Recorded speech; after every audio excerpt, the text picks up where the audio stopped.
Na mtazamaji, imesalia siku moja kabla ya mwezi Oktoba kukamilika. Popote pale ulipo, hujambo na karibu. Ni jioni nyingine njema na teule kuweza kuungana nawe papa hapa kwenye matangazo ya taarifa za Kirk Machweo, kujuze mengi ambayo yamekuwa yakitukia mchana kutu, ikiwa ndio siku ambayo mitihani ya kitaifa imeng'oa nanga. Yote hayo tumeyakusanya na tutakuwa tukikujuza yote ambayo yamekuwa yakijiri mchana kutu. Karibu tuandamane mwanzo hadi tamati. Mimi ni Sambu. Tuanze na taarifa kuu kuhusiana na mitihani ya kitaifa, ambapo zaidi ya wanafunzi milioni 1.4 wa darasa la 8 kote nchini wameanza kuukalia mtihani wa KCPE, huku wengine milioni 1.2 wakiukalia mtihani wa gredi ya 6 maarufu KPCEA. Anavyoripoti Vincent Kerosi ni kwamba Rais William Ruto ameahidi kwamba kila mwanafunzi atakayeukalia mtihani huo atapata nafasi ya kujiunga na sekondari ya awali au shule ya upili, akishikilia kwamba hiyo ndiyo njia tu ya kuhakikisha usawa wa elimu nchini. Na mtazamaji, naarifiwa kwamba Kerosi ungali anaandaa taarifa hiyo, itakuwa inakujia kwa muda usio mrefu, lakini tusalie na taarifa kuhusiana na mitihani ya kitaifa, ambapo wanafunzi wa shule ya msingi ya Kipindeso katika kaunti ya Baringo wameanza mitihani yao ya kitaifa huku wakiwa na ulinzi mkuu baada ya shule hiyo kuvamiwa wiki jana. Mavamizi hayo yalisababisha kifo cha maafisa wawili wa kikosi cha GSU, huku wengine wakijeruhiwa vibaya walipokuwa wakisafirisha karatasi za mitihani huko Dadaab. Serikali ya kaunti ya Baringo imehakikishia wanafunzi pamoja na walimu wao usalama katika kipindi hiki cha mitihani ya kitaifa kwa kutuma maafisa kutoka majeshi ya ulinzi ya Kenya.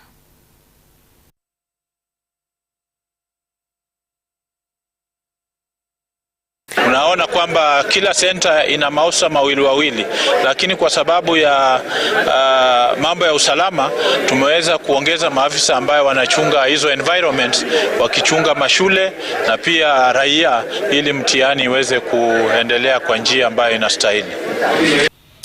Nicholas Gumbao, mwalimu kutoka kaunti ya Kiambu aliyetiwa mbaroni Alhamisi iliyopita kwa madai ya kujihusisha na udanganyifu wa mitihani ya kitaifa, amekataa mashtaka dhidi yake. Nicholas, akiwa mbele ya hakimu mkuu Bernard Oshoi, alidaiwa kuuza karatasi hizo kwa shilingi 1,500 na shilingi 2,000 kwa karatasi zilizoandamana na majibu kupitia akaunti kadhaa alizokuwa amefungua mitandaoni. Mwalimu huyo aliachiliwa kwa dhamana ya shilingi 1,100 huku kesi yake ikitarajiwa kusikizwa tarehe 13 mwezi huu wa Novemba.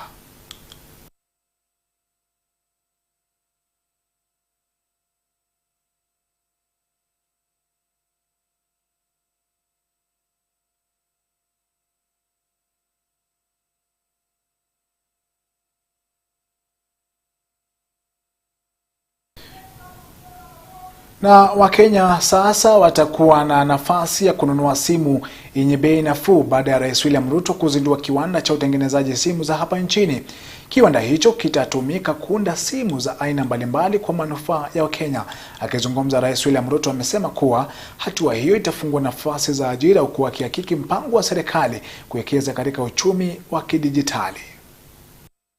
Rais William Ruto ameongoza uzinduzi wa kiwanda cha utengenezaji simu nchini, kikiwa kiwanda cha kipekee kitakachounganisha sehemu za simu na kuwafikia uzalishaji simu za kidijitali ambazo zitakuwa na uhalisia wa Kenya. Kiwanda hicho kilichoko adhiriva eneo bunge la Mavuko, kaunti ya Machakos, kitakuwa na uwezo wa kuzalisha simu milioni 3 kila mwaka. Akizungumza, Rais William Ruto ameshikilia kuwa mpango wa kuwepo kwa kiwanda hicho ni ruwaza ya miaka 5 kuhakikisha kuwa kila Mkenya ana simu ya kisasa almaarufu smartphone.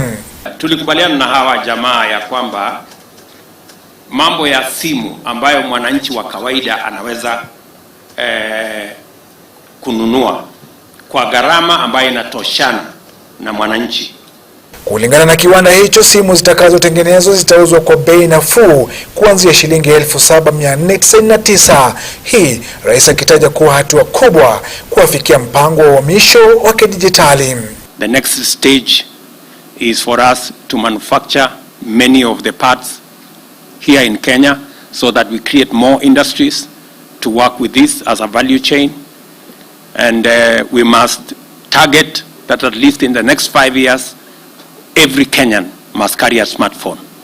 Kiwanda hicho kikiwa ni muungano wa kampuni za humu nchini na kimataifa katika kuwekeza kwenye utengenezaji wa simu hizo, serikali ikisema kuwa itaunga mkono kwa asilimia kubwa simu zitakazoundwa hapa nchini.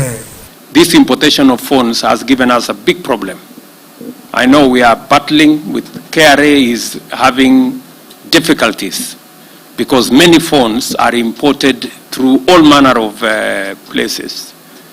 And our statistics is that close to almost 50% of all the phones imported into Kenya, people don't pay tax. So I think one way of closing that gap is to manufacture all phones locally. Ndio sasa mambo hiyo ya kuimport na kutumia panya route na kufanya nini tukwamishe. Mpango huu ukiwa mkakati wa serikali kuwekeza katika uchumi wa dijitali, Rais William Ruto akidai kuwa ni njia ya kuunganisha mamilioni wa Kenya katika sekta ya dijitali. Provision of affordable digital smart devices is no longer just about mobile telephony and fintech penetration.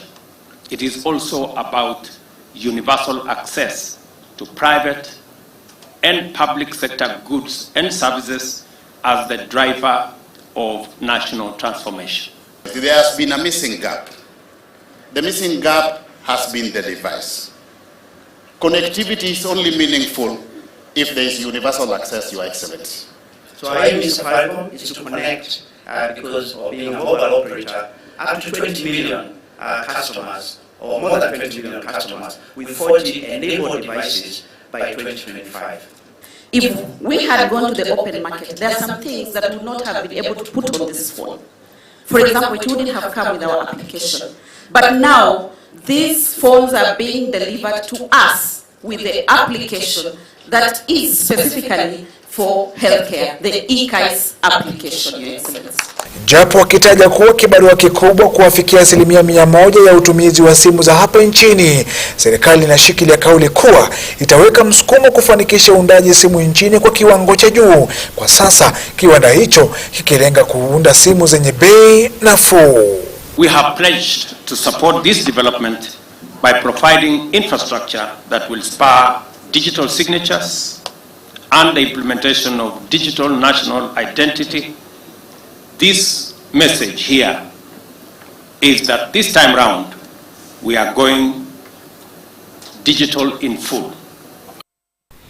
Na mtazamaji, turejelee taarifa ya hapo awali ambapo zaidi ya wanafunzi milioni 1.4 wa darasa la 8 kote nchini wameanza kuukalia mtihani wa KCPE, huku wengine milioni 1.2 wakiukalia mtihani wa gredi ya 6 maarufu KPCEA. Anavyoripoti Vincent Kerosi ni kwamba Rais William Ruto ameahidi kwamba kila mwanafunzi atakayeukalia mtihani huo atapata nafasi ya kujiunga na sekondari ya awali au shule ya upili, akishikilia kwamba hiyo tu ndio njia pekee ya kuhakikisha usawa wa elimu nchini.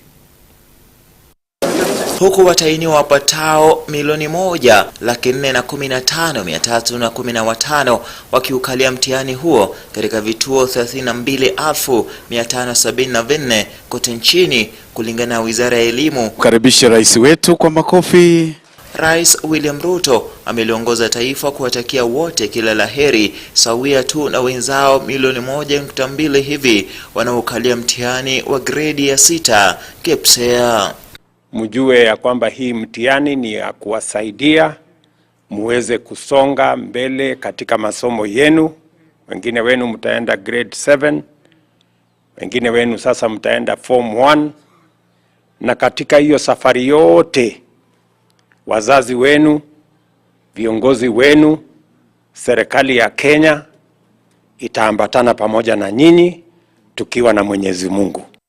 Rais amesisitiza lengo la serikali kuhakikisha elimu kwa wote, akisema kwamba serikali imeweka rasilimali hitajika kuwapa nafasi kila mtahiniwa kujiunga na shule ya upili, akisema elimu ni kisawazisho cha kila tabaka nchini. Na tumewapangia pia vile mtaenda mbele na masomo yenu, wale wanaenda grade 7, wale wanaenda form 1. Na ni kwa sababu tunataka kuhakikisha kwamba hakuna mtoto hata mmoja wa Kenya anabaki nyuma. Sote tunaambatana pamoja. Wizara ya Elimu imetoa hakikisho kwamba mtihani huo utafanyika kwa uwazi, ikisema kwamba kila mikakati imewekwa kuzima visa vyovyote vile vya udanganyifu wa mitihani hiyo. As a ministry, we thank your government because we have a multi-agency team which is monitoring this exam countrywide, and we assure you, Your Excellency, that all is moving on well. It's not simple at all. They have increased the containers. The exams are secure. When they collect them from the container, they're under security watch. They are brought to the institution. They finish. They are taken back again. Mtihani huo unatarajiwa kukamilika siku ya Jumatano na kuruhusu macho yote kuangazia ule wa kidato cha 4 KCSE. Vincent Kirosi, Kirk Machweo.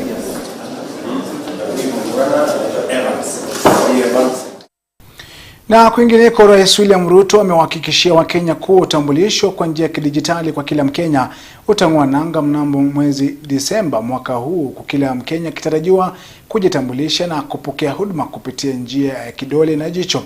Kulingana na rais, ni kuwa hatua hii ni moja kati ya mingine kuhakikisha huduma za serikali zinatolewa kwa njia ya kidijitali. Aidha, Ruto amesema kuwa shughuli nzima haijatumia pesa nyingi, kinyume na mradi sawia, na hiyo ndio iliyozinduliwa na serikali za awali.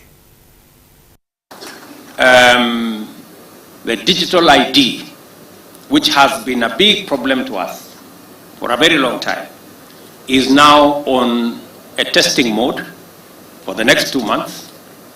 I have been assured by all the stakeholders, led by the ministries concerned, that by December, we will be able to launch digital ID, where every Kenyan don't have to carry any paper, plastic or otherwise, as an ID, that they should be able to be identified digitally using their iris or their fingerprints, and we can transact without the necessity of people struggling to identify who they are. And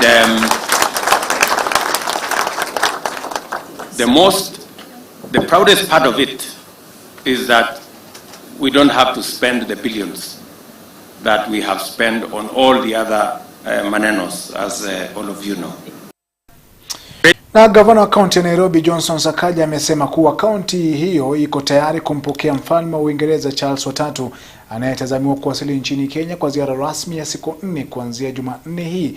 Kulingana na Sakaja, ni kuwa usalama umeimarishwa, kuwa akiwahakikishia wakazi wa Nairobi na viunga vyake kuwa hakutashuhudiwa msongamano wa magari, kwamba kila kitu kiko shwari, haswa barabara anazotazamiwa kusafiria mfalme Charles na mkeo wakati wa ziara yao hapa nchini. Operations are, of course, underway. This is it's a global event. You know, the King of England and the embassy has been able to give out the dates. As Nairobi, we're ready and happy to host him. Nairobi has a long history with the monarchy. Nairobi was the first Commonwealth city to get a charter, and before any other Commonwealth city in the world. And you know, it's an honor for Nairobi again to be the first Commonwealth destination that the King of England visits after his coronation as king. He has many activities lined up within the city before he goes to Mombasa, and we are happy that Nairobi was chosen and that we can engage and deepen our relationship. You know, the last time you know, he was here, or the late Queen was here, the way Kenya was engaging was at a different level. You know, today you have a more confident country that has esteem, that sits on the table with partners, and we discuss as partners. The colonial past is behind us. Where we look at different countries for affirmation or for direction is over. Kenya has its rightful place in the table of nations, and led by our president, I'm sure the engagements will be of mutual benefit to both the United Kingdom and to Kenya. No, the interruptions are minimal because of just the routing of the different areas that the entourage will be going to. And you will see a lot of elements of Nairobi culture, including part of the convoy being matatus, you know, and part of the vehicles having been, you know, showcasing the Nairobi culture with the graffiti on them, which is part of what we're doing. And so we expect minimal disruptions. We'll be announcing in case there is anything, but the program has been firmed up over time. Of course, security arrangements for our guests have been taken care of by joint teams. We've been meeting for a long time, actually. It's just that the announcement came recently. I had a tour of Buckingham Palace, a few months ago in preparation of this visit. We agreed on different places that will showcase our city, including Uhuru Gardens and many different sites in Eastlands, where the King and the Queen will be visiting, both jointly and separately. But I'll leave the details to the High Commissioner. Na kwingineko ni kwamba maafisa kutoka kitengo cha GSU walivamia na kufunga baadhi ya ofisi za gavana wa Kisii Simba Arati pamoja na kuzingira baadhi ya ofisi za gavana huyo mapema leo hii. Kulingana na semi za gavana Arati pamoja na baadhi ya wandani wake, uvamizi huo ama kuzuiliwa huko kulitokana na matamshi ya Arati kuhusiana na jamii ya Bagusii, akiitaka serikali kuomba msamaha kuhusiana na mateso aliyoipa wanajamii hao awali mikononi mwa serikali. Hata hivyo, gavana Arati amesema kuwa hatatishwa na mtu yeyote akidai kuwa anafanya kazi yake ipasavyo. Haya yalijiri huku gavana huyo akiripoti matukio hayo katika ofisi za DCI County Kisii saa chache baadaye. When I alighted from the vehicle, what I did is that I went ahead to salute them, and I wanted to know what they were doing in the stadium. Their boss, I think, was in the vehicle. Therefore, I called all of them together just to understand what they were doing here. But this is just sheer nonsense. Misuse of JSU to intimidate, because there is no reason completely. The whole week the JSU have been around. I'm told from reliable sources there were recce squads after we launched the circle for border in the municipality. And the reasoning, and I want to ask the president, the question is, he has been talking about border, Mama Mboga. Therefore, we did launch the border circle here in the stadium, 6,000 of them from the municipality. And these people, that's how we want to shape up their life. But it's unfortunate that the police could have not had anything to do with actually raiding my office. It's only they are being misused just to intimidate us. But there is information. They want to look for anything for arrest. Arrest Arati, take him to the cells, let him come out after one day, just to satisfy their own ego. I want to tell you, the planners of these things, I'm not scared of any cell, any prison. Na mtazamaji, taarifa hiyo ndio inaashiria mwisho wa matangazo ya taarifa za Kirk Machweo jioni ya leo. Sina la ziada. Asante sana kwa kuketi kitako kustakiri kufuatilia taarifa hizi tangia mwanzo hadi tamati. Kwa wote ambao wameweza kufanikisha matangazo haya, tunakutakia usiku mwanana. Kwa heri kwa sasa. Mimi ni Sambu. Majaliwa tuweze kupatana hiyo kesho.